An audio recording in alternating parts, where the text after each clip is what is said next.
أعوذ بالله من الشيطان الرجيم يا أيها الناس ضرب مثل فاستمعوا له إن الذين تدعون من دون الله لن يخلقوا ذبابا ولو اجتمعوا له وإن يسلبهم الذباب شيئا لا يستنقذوه منه ضعف الطالب والمطلوب.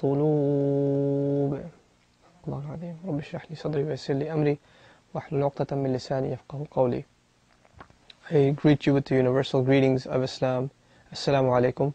May the peace and blessings of Allah be upon you.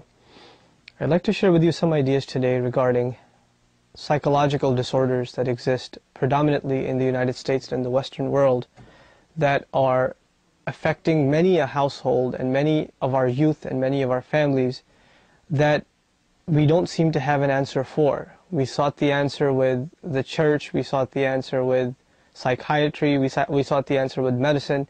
People are on Prozac, antidepressants, people are seeking counseling, and it doesn't seem to be making the situation better. It actually seems to be piling up and increasing, and it's something that's a very serious concern for the healthy growth, the intellectual, spiritual growth of a nation, that they address the psychological, the mental, the spiritual disorders that exist in that society. In that light, I'd like to share with you one ayah, one sign, one verse of the Quran, where Allah says, Ya ayyuhan nas, an example is being struck, O mankind. Ya ayyuhan nas, O all of mankind. ضُرِبَ مثل, an example, a parable is being given. فَاسْتَمِعُوا لَهُ, then listen to it carefully. Before I go on, one thing that we should appreciate about all human beings is that we are weak in the sense that we don't pay attention to the ideas, rather we pay more attention to the one giving the idea. So perhaps when you're looking at me, you already have certain conclusions made about what I will say or what I carry in me. So before I even get to say it, you've made your decision either in a positive sense or in a negative one. And this idea weakens the fact that what I have to say, whether it is in and of itself valid or not. And this weakness of the human being is being addressed in this verse by Allah, making it in the passive voice. ضُرِبَ مَثَلٌ, the example is being struck. Allah didn't say here, God strikes an example, Allah strikes an example. He said an example is being struck. Meaning that the focus, the attention that has to be paid is to the example, the content, the idea that's being presented itself. Forget for a moment who is giving you this idea. Forget for a moment the face that you're looking at. Forget for a moment the book that this idea is coming from. Just pay attention to the content itself. Evaluate it for what it's worth. ضُرِبَ مَثَلٌ فَاسْتَمِعُوا لَهُ. An example is being given. Pay due attention to it. Pay your focus, your attention to it. إِنَّ الَّذِينَ تَدْعُونَ مِن دُونِ اللَّهِ لَنْ يَخْلُقُوا ذُبَابًا. Those who are calling on other than God, the ultimate God, Allah, they couldn't even create a single fly. Some of you probably are wondering why I'm calling him Allah. Why don't I just call him God?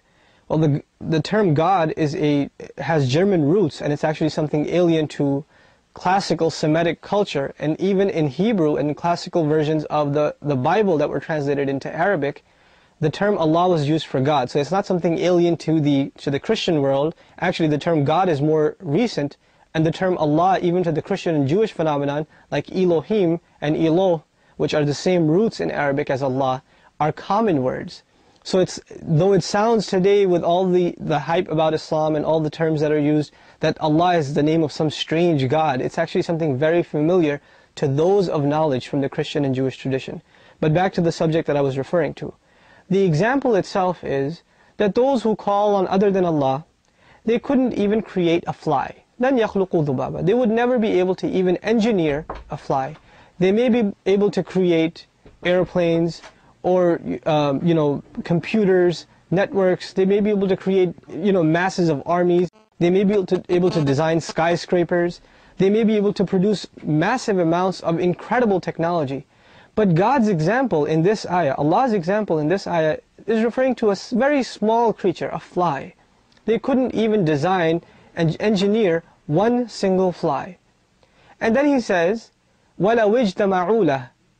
Even if they all got together and tried to create one single fly, they couldn't do it. Why is this example being struck, and why is that so important? it's a means of humbling the human being.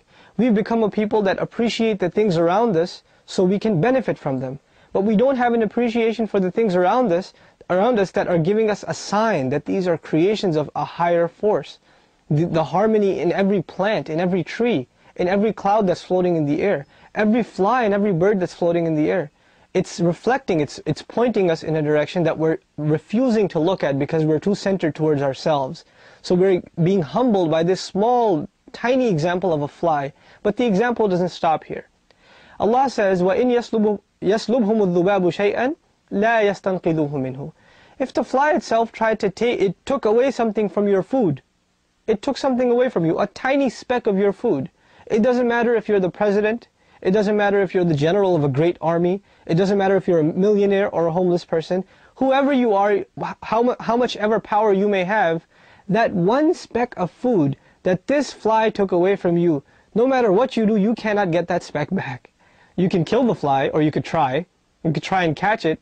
But this tiniest example is humbling the human being, in that no matter how much wealth he amasses and how much status he has in a society, he is still humbled by the smallest creation of God.